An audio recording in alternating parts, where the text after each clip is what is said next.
네, 오늘 함께 보실 말씀은 창세기 11장 1절부터 9절 말씀입니다. 창세기 11장 1절부터 9절 말씀 한 절씩 우리 함께 교독하시고 9절 말씀을 함께 합독하도록 하겠습니다. 네, 1절부터 9절까지 함께 교독하고 9절은 합독하도록 하겠습니다. 다 차신 줄 알고 제가 먼저 봉독하겠습니다. 온 땅의 언어가 하나요 말이 하나였더라.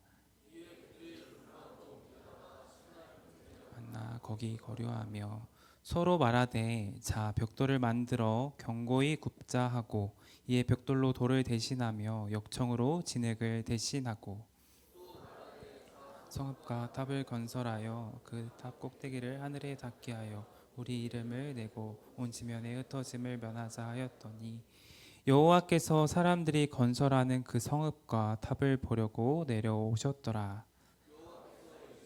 히브리가 한 족속이요 언어도 하나이므로 이같이 시작하였으니 이후로는 그 하고자 하는 일을 알 수 없으리로다. 자 우리가 내려가서 거기서 그들의 언어를 혼잡하게 하여 그들이 서로 알아듣지 못하게 하자 하시고 거기서 그들을 온 지면에 흩으셨으므로 그들이 그 도시를 건설하기를 그쳤더라. 함께 읽겠습니다. 그러므로 그 이름을 바벨이라 하니 이는 여호와께서 땅의 언어를 혼잡하게 하셨음이니라. 여호와께서 거기서 그들을 온 지면에 흩으셨더라. 아멘. 네, 여러분 안녕하세요. 안녕하십니까? 우리 옆에 있는 분들과 함께 인사하면서 우리 시작하기를 원하는데요. 당신은 축복의 통로입니다라고 인사를 해볼까요? 네, 당신은 축복의 통로입니다.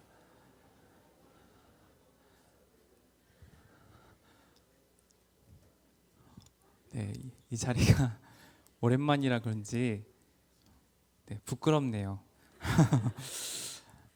혹시 여름 하면 뭐가 떠오르시나요?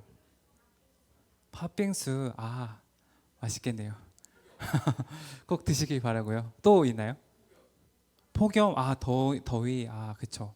또 있으실까요? 요거트 월드, 그쵸. 거기 꼭 가시길 바래요. 네, 맛있어요. 또 있나요? 제가 원하는 답이 안 나왔어요. 수련회,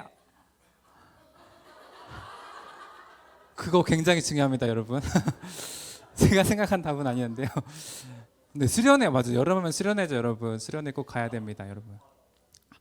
네, 바닷가 감사해요. 네, 여름하면 또 바닷가가 있어요. 여러분 수련회 꼭 가시길 바래요, 여러분. 그 다음으로 중요한 거가 이제 바닷가 떠오르면 또 생각나는 게 바닷가가 있죠. 예. 혹시 제가 어릴 때 제가 살았던 곳이 어딘지 아시는 분 있나요? 없죠. 네. 한 번도 알려드린 적이 없기 때문에 모르실 것 같은데, 그쵸. 완도, 그쵸. 네, 완도에서 맞죠. 제가 말씀드린 부분들이 있네요. 네, 완도에서 제가 살았는데요. 완도에서도 배 타고 1시간 들어가면요, 소안도라는 곳이 있습니다. 그곳에 가면 이제 바닷가들도 있고 이렇게 농촌도 있고 하는 작은 섬인데요. 어릴 적 그 바닷가가 있는 곳으로 많이 놀러 간 적이 있습니다. 특별히 모래사장에 있는 바닷가로 해변가로 놀러 간 적이 있는데 그곳에 가서 무엇을 했냐면요. 이렇게 바가지를 보통 들고 가가지고 이렇게 모래를 다 담아서 탑쌓기를 하던 시절이 있었습니다. 해보신 적이 있으신가요?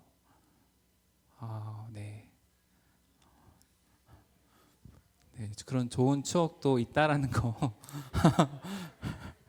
네, 그런 성을 만든 기억이 있습니다. 그때 만들었던 기억이요 보면요, 아주 튼튼하게, 아주 멋지게, 크게 지어야지라는 생각이 있었습니다. 그것을 만들었던 저는요, 제 자신이 완성본을 보고 뿌듯함을 좀 느꼈던 시간이 있었는데요. 그리고 이제 집으로 돌아가겠죠. 그 다음 날 이 모래성이 어떻게 되어 있을까 궁금해 했을 거라고 했겠죠. 예. 그래서 다음 날 이제 모래성 쌓은 곳에 어떻게 되었나 한번 구경하러 갔었습니다. 근데 어떻게 되었을까요? 네, 그 탑이 무너져 있었습니다. 그래서 실망감을 좀 느꼈던 기억이 있어요. 열심히 만든 공든탑이 무너진 것 같은 상황이 된 거예요. 매우 마음이 아팠습니다. 그때 생각 들었던 마음이 또 도전을 해야지. 이번에는 다음날 와도 무너지지 않을 탑을 만들어야겠다라는 생각을 했습니다. 그래서 다음날이 되기 전에 한번 열심히 또 만들었겠죠. 이번에 더 단단하게 물을 묻혀서 더 튼튼하게 더 높이 만든 기억이 있습니다. 그 다음날 어떻게 됐을까요? 네, 저만 알겠죠. 예. 네, 죄송해요, 여러분 자꾸 물어봐서. 네, 다행히 버텨 있었어요. 단단하게 버텨 있었는데 그게 며칠이 지나고 나서 가보니까요 또 무너져 있었습니다. 결국에는 바람 앞에 또 파도에 무너져 내려가는 모래성을 바라보게 되어지는 거죠. 제가 아는 목사님께서 자신의 가족들 이야기를 하는 가운데 자신의 가족들 중에 이 주먹을 믿는 할아버지가 있다라고 소개를 하셨어요. 웬 주먹을 믿는 할아버지지라고 생각을 했었는데 자신의 분들을 소개하면서 자신도 목사님이고 자신의 아버지도 목사님이고 작은 아버지도 목사님이고 큰 아버지는 집사님이시고 고모들도 집사님이시고 할머니는 권사님이신데 할아버지만 예수님을 믿지 않으셨다라고 하는 거죠. 가끔씩 가족들이 모여서 할아버지에게 예수 믿으세요. 여보, 예수 믿으세요. 하면서 이렇게 얘기를 했겠죠. 그때마다 그 할아버지가 하던 말이 내가 예수님을 믿을 바에는 내 주먹을 믿겠다라고 이야기를 해서 주먹을 믿는 할아버지라는 명칭이 불려졌다라고 하는 거죠. 그렇게 자신의 힘을 믿고 평생을 사시다가 큰 병이 오게 되어지면서 주먹의 힘이 빠질 때쯤에 결국 그 할아버지는 예수님을 믿게 되었다라고 이야기를 해 주셨습니다. 어쩌면 이처럼 하나님 없이 나를 위해 무언가를 쌓는 인생도 이렇지 않을까 생각이 들었습니다. 뭔가 단단해 보이고 멋져 보이고 또 높아 보이는 모래성을 만들었지만 결국 바람 한 번, 또 파도에 한 번 무너지는 것과 같은 순간들을 맞이하게 된다라는 거죠. 그리고 주먹을 믿는 할아버지처럼 사람의 힘은 결국 한계가 있고 세월 앞에 이런 큰 병 앞에 장사가 없다라는 것을 보여주면서 진짜 삶의 주권은 하나님께 있음을 우리는 생각해 볼 수 있습니다. 그런 의미에서 오늘 설교 제목이 바람에 흩날리는 모래처럼이라고 정해 보았는데요. 오늘 본문인 창세기 11장에도요. 주먹을 믿는 할아버지와 같은 자기의 힘과 이름을 의지하는 사람들이 등장하고 있습니다. 노아의 홍수 이후에 사람들은요 신할 평지에 모여서 도시를 세우고요 높은 탑을 하늘까지 올리려 하는 사람들이 있었습니다. 어쩌면 이런 사람들이요 주먹을 믿는 할아버지와 같은 삶을 살아가고 있는 것이죠. 오늘 본문 11장 1절부터 9절 바로 앞인 10장 21절부터 32절의 말씀을 성경책을 가지고 계신 분들 있다면 한번 보시면 좋겠는데요.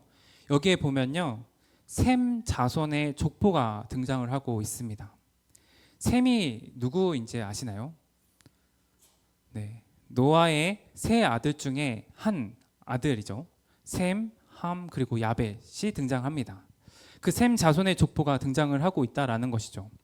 그리고 오늘 본문 11장 1절부터 9절 다음 10절부터 26절 말씀을 보면 역시 셈의 족보가 등장을 하고 있습니다. 다른 말로 하면요 앞뒤가 온통 셈의 족보에 관한 이야기다라고 이야기를 할 수 있겠죠. 우린 이런 성경의 문맥을 통하여서 어떤 힌트를 얻을 수 있을까라고 생각을 해볼 수 있을 것 같습니다. 왜 여기에서 셈의 족보가 나왔을까? 그 다음에 왜 셈의 족보가 등장을 하고 있을까라고 생각을 해볼 수 있겠죠. 셈의 족보를 앞뒤로 넣어 놓음으로써 성경이 우리에게 이 셈의 족보에 집중할 수 있도록 안내를 해주고 있는 것처럼 힌트를 얻을 수 있습니다. 그런 가운데 중간에 바벨탑 이야기가 등장을 하고 있는 거죠. 그렇다면 바베타 쌓는 이야기를 한번 해볼까요? 바베타 이야기는요, 아주 간단합니다. 노아의 홍수 이후에 사람들의 같은 언어를 사용하면서 신할 평지라는 곳에 모였습니다. 그들은 그곳에서 도시와 또 높은 탑을 쌓고 살아가고 있죠. 하나님은 이들의 언어를 혼잡하게 하심으로 서로 말이 통하지 않게 하셨고, 이 일로 돼서 탑을 쌓는 일이 중단이 되어지고 온 땅으로 흩어졌다라는 것이 바벨탑 이야기입니다. 너무나 간단하고 주일학교를 다니신 분들이었다면 많이들 들어봤을 이야기이고 익숙한 이야기이죠. 뜬금없이 잠시 인사를 해보자면요, 여러분, 하이가 무슨 뜻일까요? 안녕. 그리고 사와디캅 하면 이게 무슨 뜻일까요? 네. 그리고 뭐 죄송해요. 네. 지드라스 브이체, 이건 뭔지 아시나요? 그렇죠. 러시아의 안녕하세요 뭐 이런 인사한 말이죠. 그리고 뭐 고니치와, 네, 그렇죠. 인사말이죠. 이것도 봉주. 이건 무슨 말이죠? 이것도 인사말이죠. 네, 네. 우리가 인사말이 굉장히 많잖아요. 다른 언어들이 사용을 하고 있어요. 괜히 이 탑을 만든다 해가지고, 바비탑을 만든다 해가지고 그냥 우리가 그냥 편하게 안녕하세요 하면 될 것을 여러 나라의 말을 우리가 배워야 되는 세상을 살아가고 있습니다. 한국인이 가장 많이 하는 공부가 있다고 하죠. 바로 영어입니다. 정말로 고생하면서 영어 공부를 하고 있어요. 수능 영어를 몇 년간 했는데요, 저는 여전히 회화를 못합니다. 주일학교를 통해서 우리는 이런 바벨탑으로 인해서 언어가 여러 가지로 나뉘어졌다라는 것을 배우면서, 왜 이때 바벨탑을 쌓아가지고 언어를 배우게 하고 이 시간 내가 영어 공부를 해야 하느냐 하면서 원망을 섞인 적이 한두 번이 아니었던 기억이 있습니다. 그렇게 열심히 바벨탑을 쌓으려고 했던 이 사람들의 원하는 게 있었겠죠. 바벨탑을 쌓으려고 하는 이유가 있었을 겁니다. 그럼 이 바벨탑 속에 나오는 사람들이 원하는 것이 무엇일까요? 무엇 때문에 바벨탑을 쌓으려고 짓고 있었을까요? 이제부터는 우리 이름을 내자라는 것, 흩어짐을 면하자라는 것을 성경 말씀 보면요, 알 수가 있습니다. 이들이 원하는 것은요, 이름을 내는 것, 흩어짐을 면하는 것이었습니다. 이들의 목표는 분명했어요. 우리의 이름을 내고 흩어짐을 면하자. 다른 말로 하면요, 하나님 없이도 뭔가를 해낼 수 있다, 이런 것을 보여주는 것이죠. 하나님이 주신 흩어짐의 명령을 거스르려는 하나님에 대한 도전이자 반역의 모습을 보이고 있었습니다. 그들의 목표는 우리의 이름을 내는 것, 흩어짐을 면하는 것, 그것이 그들의 탑을 쌓는 이유였습니다. 우리의 이름을 낸다는 게 어떤 문제가 될까요? 유대인의 철학자 필로에 따르면요, 당시 사람들은요, 벽돌에 자신의 이름을 새겼다라고 말하고 있습니다. 자신의 이름이 만방에 알려지기를 바랬다라는 것이죠. 이것을 생각해 보면요, 이건 지금도 마찬가지지 않을까 생각이 듭니다. 자기 PR이 굉장히 중요한 시대에 나를 알리고 나의 이름을 높은 곳에 다는 것을 인생의 목적을 삼고 있다라는 게 어떤 문제가 될까요? 그러나 성경은 무엇이라고 이야기를 하고 있냐면요, 12장 2절 말씀을 보면, 네, 한번 읽어볼까요? 시작.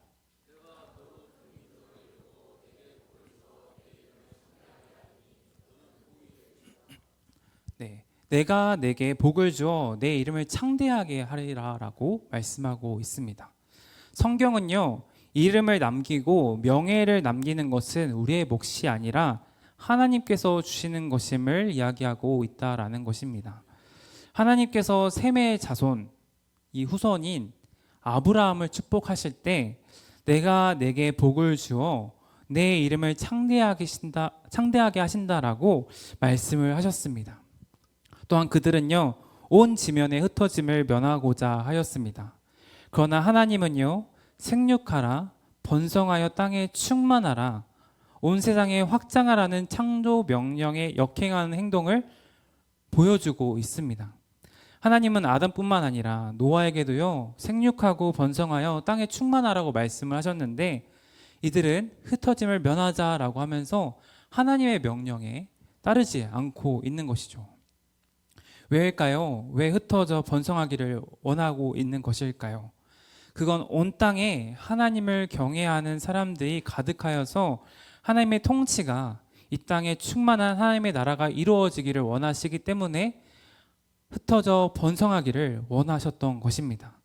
그러나 그들은요, 마치 주먹을 믿는 할아버지처럼 자신의 힘을 믿고 과시하면서 신할 평지에 모여 높은 탑을 쌓아 하늘에 닿게 하였고 우리의 이름을 내고 온 지면 흩어짐을 면하고자 했었습니다.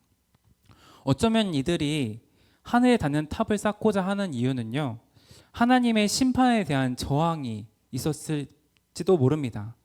벽돌을 불에 구워서 단단하게 만드는 방법을 알았고 역청을 발라서 그들은 단단한 벽돌에 발랐습니다. 역청이라는 것은 기름 덩어리죠. 이 역청은요, 노아 방주를 만들 때도요, 방주 안팎에 역청을 칠하기도 했다라고 합니다. 즉 방수 역할을 하는 거죠. 물과 기름은 섞이지 않는 원리를 이용한 거예요. 어쩌면 이들은요, 노아 홍수 이후에 무지개 언약을 통해서 다시는 물로 심판하지 않을 것이다 라는 하나님의 말씀에 반하는 행동을 보이듯이 하나님이 물로 홍수를 일으켜도 하나님이 심판을 내리셔도 이렇게 높이 탑을 쌓게 되어지면 더 이상 우리를 멸망시키지 못할 거야 라고 하면서 하나님에 대한 심판의 저항을 보이고 있었을지도 모릅니다. 이름을 내는 것, 이것은요, 하나님께 있는 주도권을 빼앗아 와서 권위에 대한 부정이 나타내고 있는 것이죠. 흩어짐을 면하자라는 것은 생육하고 번성하라는 하나님에 대한 뜻에 대한 반역의 모습이었습니다. 그러나 이것을 하나님께서 보기 좋게 보셨을까요? 하나님 보시기에 좋지 못한 것이었습니다. 자신의 힘으로 살아가려고 했고 자신의 이름을 내려고 했기 때문이었습니다. 그리고 이러한 악한 행위를 하고자 하는 사람들 가운데 하나님께서 내려오셨습니다. 이때 인간들이 하나님을 무시하고 뛰어넘으려 하는 거대한 노력은요, 이 하나님의 손가락 하나로 무용지물이 되어 버렸습니다. 하나님께서 그들의 언어를 혼란케 하신 것이죠.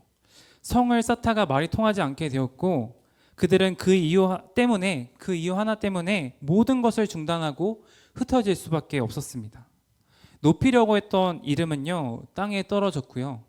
힘을 모아 하나님을 이기려고 했던 이 모든 것들은요, 그들의 바램은요, 바람에 모래가 흩날리듯이 분산이 되어 버렸습니다. 그러자 도시를 건설하는 것이 멈췄다라고 성경은 이야기를 하고 있죠. 바벨이라는 이름은요, 혼잡이라는 뜻을 가지고 있습니다. 그 이름 그대로 하나님은 그들을 혼잡하게 하여서 그들의 계획을 무너뜨리셨죠. 그것이 바로 오늘 바베타 사건의 성경 이야기의 내용입니다. 그렇다면 오늘날은 어떨까요? 사실 인간은요, 끊임없이 바벨탑을 쌓고 살아가고 있습니다. 하나님을 멀리하며 살아가려고 하고요, 하나님처럼 되고자 하기도 합니다. 그들의 이름을 내고 살려고 합니다. 결국 이 이야기는요, 고대의 어느 실패한 건축 이야기가 아니다라는 것이죠. 지금 이 시대에도 사람들은요, 여전히 바벨탑을 쌓으며 살아가고 있습니다. 자기의 이름을 알리기 위해서, 자기의 뜻을 이루기 위해서, 자기의 성을 쌓기 위해서 살아가고 있다라는 것입니다. 우리 가온누리 여러분들도 어쩌면 지금 이처럼 작은 바벨탑을 짓고 있지는 않으신가요? 우리 가온누리 청년 여러분들도 지금 무언가를 쌓고 있다고 생각을 해본다면 마치 이런 것처럼 바벨탑을 짓고 있지는 않으신가? 하나님 없이도 괜찮다라고 느껴질 때 우리는 어떤 탑을 쌓고 있지 않은가라고 생각을 해보면 좋겠습니다. 잠언 10장 7절은요, 이렇게 말을 하고 있습니다. 의인을 기념할 때에는 칭찬하거니와 악인의 이름은 썩게 되느니라. 네, 갈라디아서 6장 8절은요, 이렇게 덧붙이고 있습니다. 이건 함께 읽어볼까요? 시작. 심는 자는 육체로부터 썩어질 것을 거두고 성령을 위하여 심는 자는 성령으로부터 영생을 거두리라. 네, 아멘. 이런 말씀처럼 보면요, 아무리 높이 쌓아도요, 하나님 없이는요, 하나님 없이 쌓은 바벨탑은요, 결국 무너진다라는 것입니다. 우리의 인생이 바람에 흩날리는 모래처럼 사라지지 않기 위해서는요, 오직 하나님 위에 서야 한다는 사실을 우리가 기억했으면 좋겠습니다. 우리가 성경의 흐름을 한번 보면요, 그냥 단순하게 기록하고 있는 게 아닙니다. 성경을 읽다 보면 9장에서 노아의 홍수로 모든 것이 심판을 당하고 난 이후에 바벨탑을 지어서 하나님께 또다시 제약을 범하고 있는 인간의 참상을 창세기 4분의 1밖에 지나지 않은 시점에서 살펴볼 수가 있습니다. 노아의 홍수로 인간을 계속 심판한다고 한들 여전히 인간 스스로에게는요, 희망이 없다는 사실을 노아의 홍수 이후에 이 바벨탑 사건을 통해서 우리에게 가르쳐주고 있는 것이죠. 아무리 노력을 해도 여전히 인간 스스로에게는 희망이 없다는 사실을 창세기 4분의 1밖에 되지 않은 시점에서 밝히고 있는 겁니다. 이후 성경은요, 바벨탑 사건을 마친 뒤에 아까 얘기했던 셈의 족보가 다시 정리가 되어지고 그 족보 끝에서 아브라함을 불러냅니다. 이게 무엇을 나타낼까요? 이것은 바벨로 대표되는 인류의 실패가 하나님의 응답이, 이런 인류의 실패에 대한 하나님의 응답이 아브라함을 통해서 이렇게 살아가야 된다라고 전해주고 있는 겁니다. 즉 하나님의 응답이 아브라함의 소명을 통해서 이야기하고 있다라는 것이죠. 우리의 이름을 내자 하던 것과는 반대로 하나님은 아브라함에게 내가 내 이름을 창대하게 하리라 라는 말씀으로, 흩어짐을 면하자라는 것과는 반대로 모든 민족이 너로 인해 복을 얻을 것이다 라고 하는 말씀으로 자기의 힘으로 하늘을 닫고자 하였는데 하나님이 은혜로 하늘에 복을 주시겠다라고 말씀을 하고 있는 것입니다.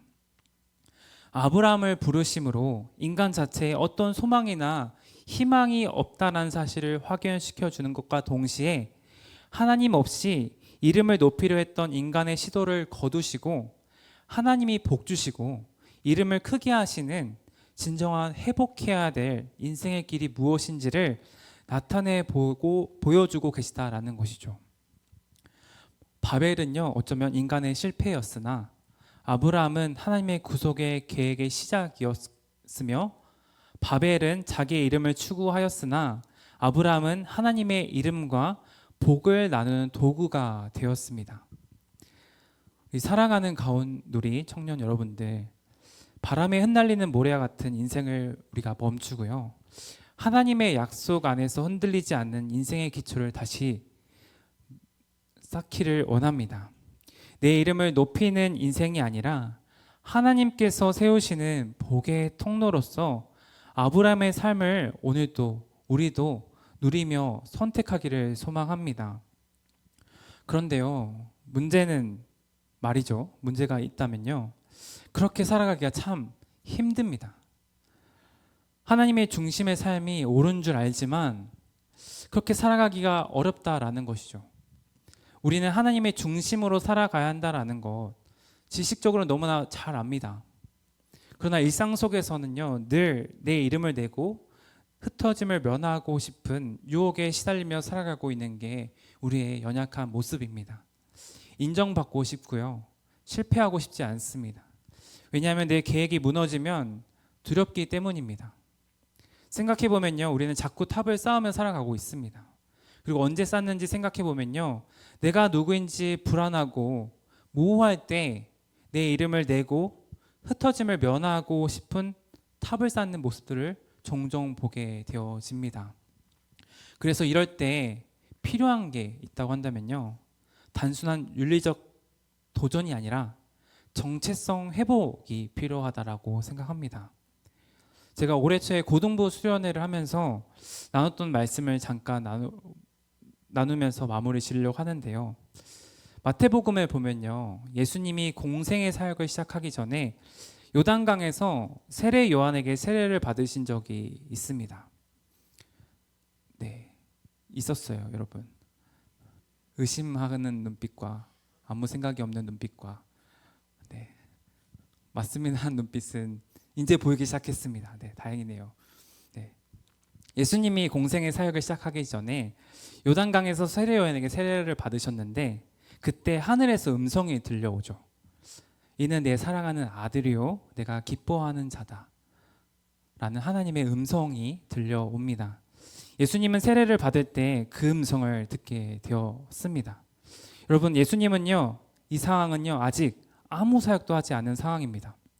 아무 기적도요, 어떠한 가르침도 전하고 있지 않은 상황이에요. 아직 사역을 본격적으로 시작하기 전에 세례를 받는 상황인 것이죠. 십자가도 시작하기 전입니다. 그런데 하나님은요, 이미 기뻐하신다라고 말씀을 하고 있습니다. 이게 무슨 말일까요? 정체성은 성과가 아닙니다. 관계에서 시작이 된다라는 거예요. 무언가를 잘해서 내 자신이 누구인지 알게 되는 것이 아니라 관계에서 나의 정체성을 찾을 수 있다라는 말입니다. 바로 예수님이 그러하셨듯이요. 예수님께서 그러하셨듯이 우리도 하나님께 속한 자녀라는 정체성을 잊지 않을 때 우리는 다시 중심을 잡을 수 있습니다. 예수님이 이러한 음성을 듣게 되는 순간이 또 한 번 있습니다. 변화산 사건이라고도 이야기를 하는데요. 예수님께서 세례 요한에게 세례를 받고 본격적으로 사역을 하시고 이제 십자가에 못 박히러 가시기 전에 예루살렘으로 가야 하는 그 시점 속에서 예수님이 산에 올라가 기도하시던 중에 제자들 앞에서 용모가 변화되어지고 옷이 막 휘어지게 되어지고 광채가 나면서 모세와 엘리야와 더불어 이야기를 나누는 시점이 있습니다. 그 말씀 속에서 또다시 하늘로부터 음성이 내려오는데 이는 내 사랑하는 아들이요 내가 기뻐하는 자라라고 하늘로부터 하나님의 음성을 또다시 듣게 되어집니다.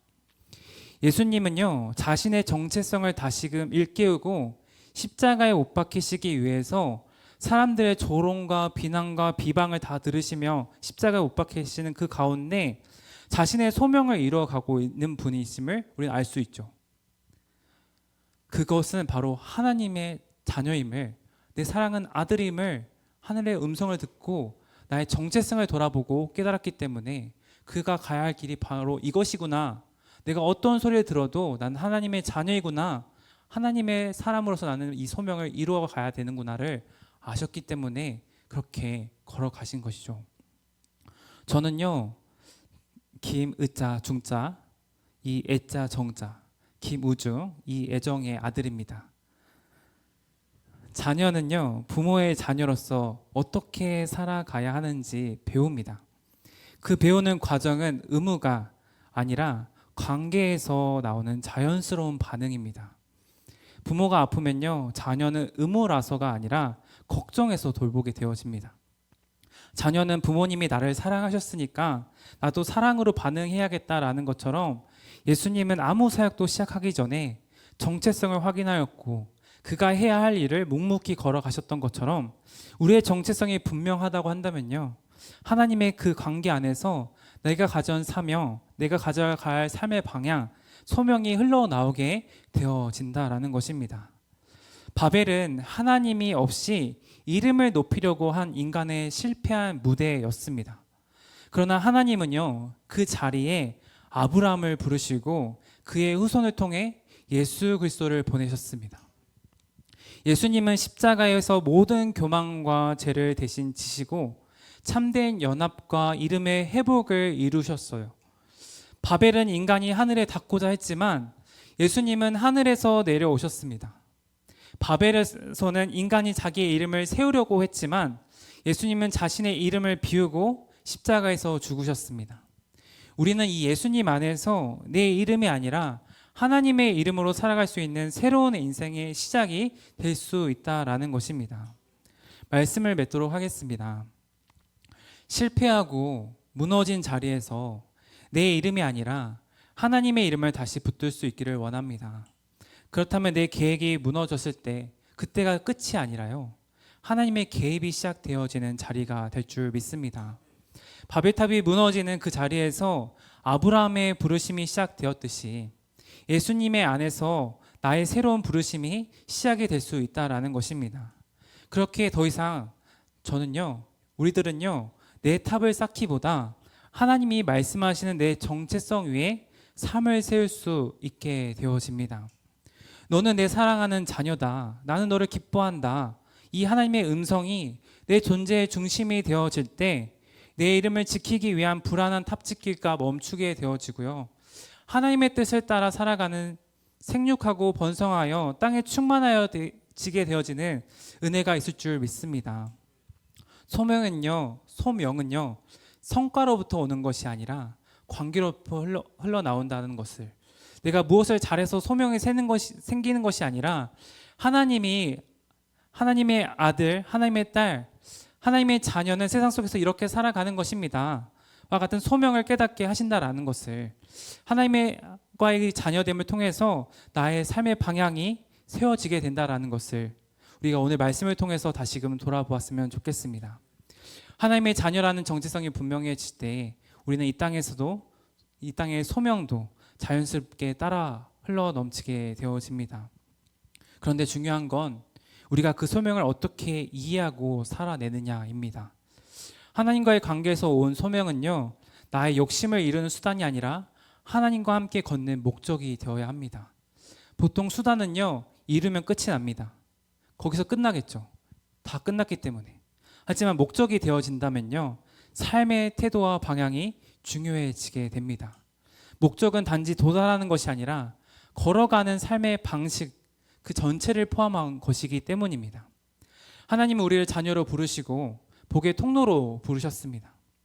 그 부르심은 우리가 성과를 이루기 위한 수단이 아니라 하나님의 뜻을 함께 이루는 목적 그 자체에 있다라고 할 수 있습니다.